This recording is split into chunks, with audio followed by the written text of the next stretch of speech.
Schön, dass du da bist. Du hörst den Podcast auf unserem Kanal, der dir hilft, Deutsch zu lernen. Wenn dir diese Folge gefällt, gib uns bitte ein Like und abonniere unseren Kanal.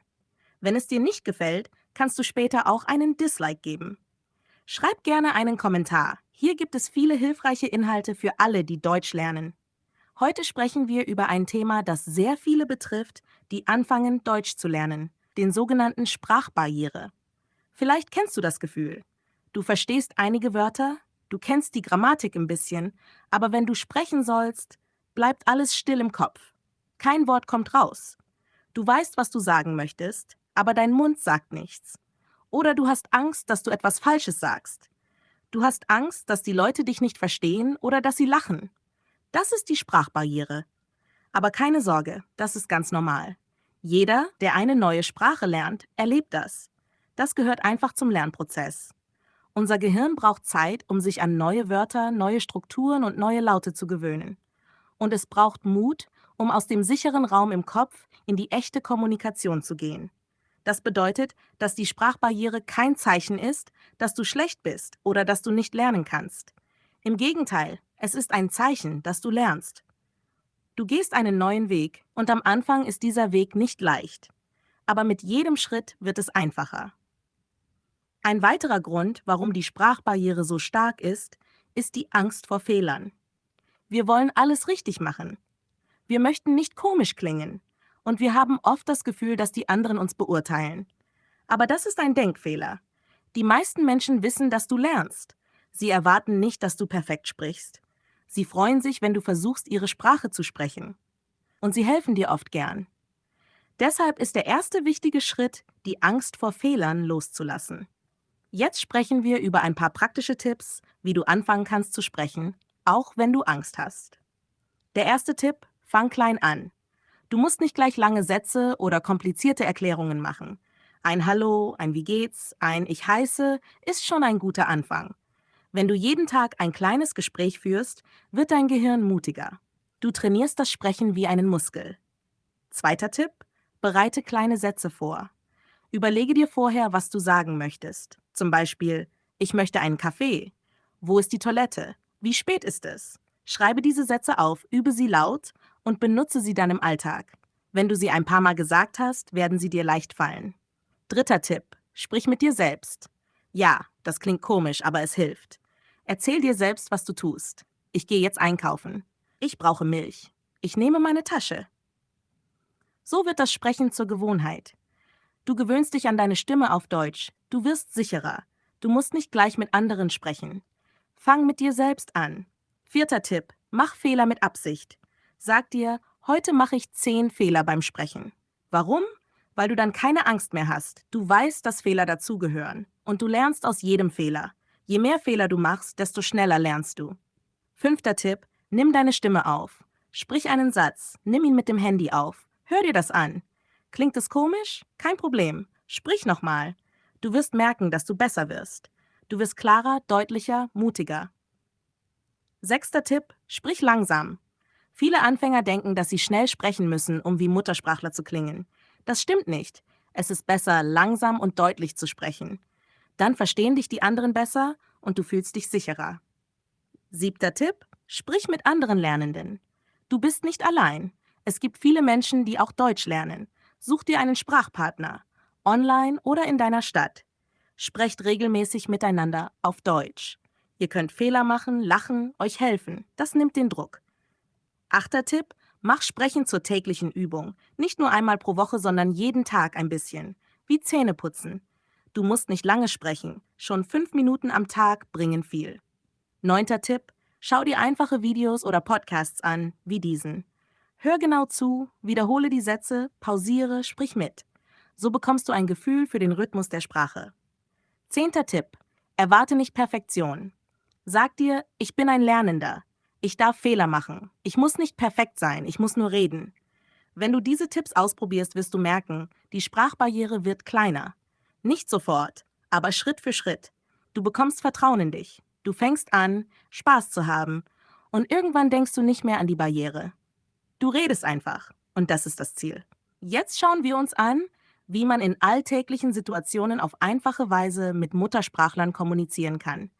Viele denken, dass man erst viel Vokabular oder perfekte Grammatik können muss, bevor man mit jemandem sprechen kann. Aber das ist ein Irrtum. Im Alltag reicht oft schon wenig Sprache, wenn man sie richtig einsetzt. Zum Beispiel beim Einkaufen. Du musst nicht viele Wörter sagen.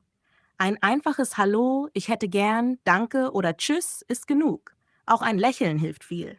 Wenn du freundlich bist, bekommst du oft auch Freundlichkeit zurück. Viele Verkäuferinnen und Verkäufer sind geduldig, wenn sie merken, dass du lernst. Auch in der Bäckerei, im Café oder am Imbissstand kannst du gut üben. Dort ist die Kommunikation kurz und klar. Du kannst Sätze wie ein Brötchen bitte, mit oder ohne Zucker, zum Mitnehmen, Hören und Selbst benutzen. Das sind echte Alltagssituationen, in denen du die Sprache brauchst. Und du wirst merken, je öfter du sprichst, desto leichter wird es. Ein weiterer guter Ort ist die Apotheke oder das Reformhaus. Wenn du etwas brauchst, kannst du einfache Fragen stellen. Haben Sie etwas gegen Kopfschmerzen? Ich suche Vitamin C. Oder was empfehlen Sie? Diese Gespräche sind höflich, aber nicht kompliziert.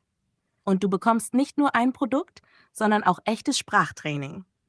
Auch an der Bushaltestelle oder im Zug kannst du kleine Gespräche beginnen. Zum Beispiel, fährt dieser Bus zum Bahnhof? Wissen Sie, wann der nächste Zug kommt? Oder ist dieser Platz frei? Diese Situationen passieren jeden Tag und sie sind ideal, um die Sprachbarriere abzubauen. Wenn du im Sportkurs oder im Sprachkurs bist, hast du noch mehr Chancen. Nach dem Unterricht kannst du fragen, wie fandest du die Stunde? War das schwer für dich? Oder einfach, magst du Kaffee? So entstehen echte Gespräche und oft wird aus einem Satz ein ganzer Austausch. Wichtig ist, du musst nicht alles verstehen. Es reicht, wenn du Schlüsselwörter erkennst. Wenn du etwas nicht verstehst, kannst du nachfragen, wie bitte? Können Sie das wiederholen? Oder was heißt das? Das ist keine Schwäche, sondern ein Zeichen von Interesse. Und viele Menschen erklären gern. Wenn du unsicher bist, kannst du auch Sätze benutzen wie mein Deutsch ist noch nicht so gut oder ich lerne gerade Deutsch. Das zeigt Ehrlichkeit und Offenheit und du wirst überrascht sein, wie positiv viele darauf reagieren. Ein kleiner Tipp? Viele Muttersprachler sprechen automatisch schneller, wenn sie merken, dass du Deutsch verstehst. Du kannst freundlich sagen, können Sie bitte langsam sprechen oder langsam ist besser für mich. So bekommst du Zeit zum Zuhören und Antworten. Und nicht vergessen, du kannst viel aus Körpersprache und Gesichtsausdruck lernen. Oft verstehst du die Stimmung, auch wenn du nicht jedes Wort verstehst. Beobachte, wie Menschen sprechen, wie sie sich verhalten. Das hilft dir, die Sprache besser zu fühlen. Insgesamt ist der Alltag eine große Chance, um Sprache zu üben. Du brauchst keinen perfekten Satzbau. Du brauchst nur Mut, ein paar Wörter und die Bereitschaft, Fehler zu machen. Je mehr du sprichst, desto mehr wächst dein Wortschatz und desto weniger Angst hast du. Der Alltag ist die beste Sprachschule, kostenlos und jeden Tag verfügbar. Viele Menschen trauen sich nicht zu sprechen, weil sie Angst haben, Fehler zu machen oder weil sie sich schämen. Aber um selbstbewusster zu werden, braucht man nicht perfekte Sprache, sondern eine neue Haltung. Es ist völlig normal, Fehler zu machen. Das gehört zum Lernen dazu. Kinder machen ständig Fehler und trotzdem lernen sie schnell. Erwachsene dürfen sich das auch erlauben. Ein guter erster Schritt ist, laut mit sich selbst zu sprechen. Wenn du allein zu Hause bist, beschreibe laut, was du tust. Ich mache Kaffee, ich ziehe meine Jacke an, ich gehe jetzt einkaufen. So übst du Sprechen ohne Druck. Dein Mund und deine Zunge gewöhnen sich an deutsche Wörter. Das stärkt dein Gefühl für Sprache und gibt dir Sicherheit. Auch das Vorlesen von einfachen Texten hilft. Nimm ein Kinderbuch, einen Dialog oder sogar den Einkaufszettel. Lies laut und langsam. Wenn du möchtest, kannst du dich aufnehmen und später anhören. So merkst du, wie du klingst und kannst dich verbessern. Aber wichtig, urteile nicht zu streng über dich selbst. Jeder Anfang ist holprig. Ein weiterer Schritt ist das Üben mit vertrauten Personen. Vielleicht kennst du jemanden, der Deutsch spricht. Ein Nachbar, ein Kollege, jemand aus dem Sprachkurs. Sag dieser Person, dass du Deutsch üben möchtest. Viele helfen gern, vor allem wenn sie merken, dass du wirklich motiviert bist. Du kannst zum Beispiel jeden Tag 1 Minute auf Deutsch sprechen. Mit der Zeit wird aus 1 Minute 10. Wenn du niemanden hast, mit dem du üben kannst, dann helfen auch digitale Wege. Es gibt Sprachaustausch-Apps oder Online-Gruppen. Dort findest du Lernpartnerinnen und Lernpartner, die auch nicht perfekt sind, aber lernen wollen. Das nimmt den Druck. Ihr könnt zusammen Fehler machen und zusammen wachsen. Ein kleiner Trick. Stelle dir vor, du spielst eine Rolle. Nicht du sprichst, sondern deine Deutsch-Lernrolle.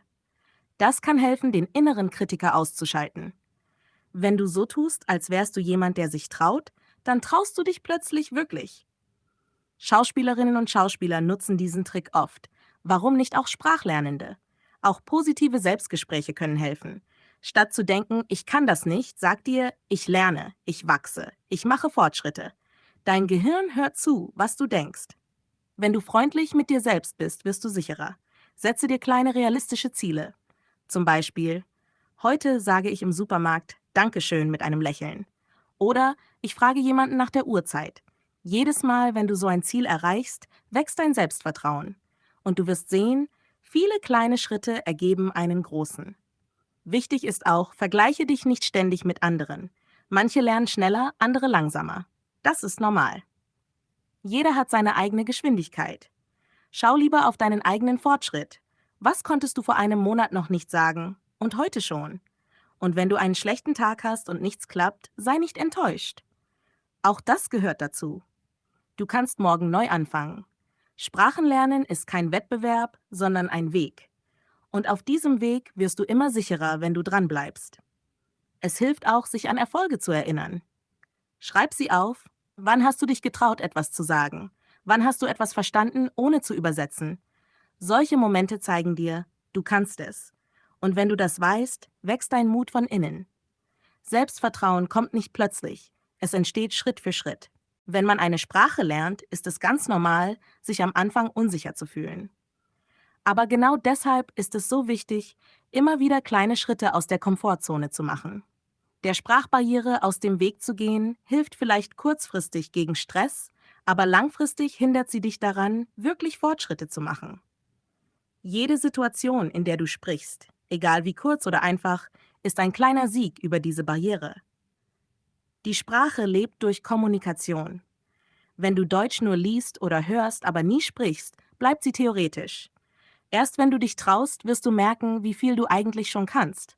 Und jedes Mal, wenn du dich überwindest, wird es leichter. Der Weg über die Barriere ist nicht bequem, aber er bringt dich wirklich weiter. Es geht nicht darum, perfekt zu sein. Es geht darum, sichtbar zu werden, gehört zu werden, teilzunehmen. Wenn du sprichst, auch mit Fehlern, zeigst du, dass du lernen willst. Die Menschen merken das und oft reagieren sie mit Respekt und Unterstützung. Du musst nicht alles können, um etwas zu sagen. Du musst nur bereit sein, es zu versuchen. Viele denken, sie müssen warten, bis sie bereit sind, um zu sprechen. Aber das ist ein Irrtum. Bereit wirst du durch das Sprechen selbst. Es gibt keinen perfekten Moment. Es gibt nur den Mut, jetzt zu beginnen. Auch wenn du nur ein Wort sagst, es ist ein Anfang. Und genau dieser Anfang ist entscheidend. Wenn du die Sprachbarriere regelmäßig überwindest, baust du nicht nur dein Vokabular auf, sondern auch dein Selbstbild. Du wirst nicht mehr jemand sein, der Angst hat zu sprechen, sondern jemand, der es trotzdem tut. Das macht dich stark, nicht nur in der Sprache, sondern auch als Person. Mach dir bewusst, Fehler sind keine Hindernisse, sondern Bausteine. Jeder Fehler zeigt dir, wo du noch wachsen kannst. Und jedes Gespräch, jeder Versuch macht dich sicherer. Wer nie spricht, bleibt stumm. Wer spricht, findet seine Stimme. Sprachenlernen ist kein Ziel, das man irgendwann einfach erreicht. Es ist ein Prozess, ein ständiges sich ausprobieren, ein Lernen mit dem Leben. Und je öfter du dich traust, desto natürlicher wird es. Bald wirst du merken, es kostet dich nicht mehr Überwindung, sondern macht dir sogar Freude. Darum lohnt es sich, die Barriere nicht zu fürchten, sondern als Teil des Weges zu sehen. Sie ist kein Feind, sondern ein Lehrer. Und jeder, der heute flüssig spricht, hat sie einmal erlebt und überwunden. Wenn dir dieser Podcast gefallen hat, abonniere gern unseren Kanal, um keine neuen Folgen zu verpassen. Hier findest du viele weitere Themen, die dir helfen, Deutsch im Alltag zu lernen. Lass gern ein Like da, wenn es dir gefallen hat, und wenn nicht, kannst du später auch einen Daumen runter geben. Und schreib uns in die Kommentare, über welche Themen du gern noch etwas hören möchtest. Viel Erfolg beim Lernen und bis bald!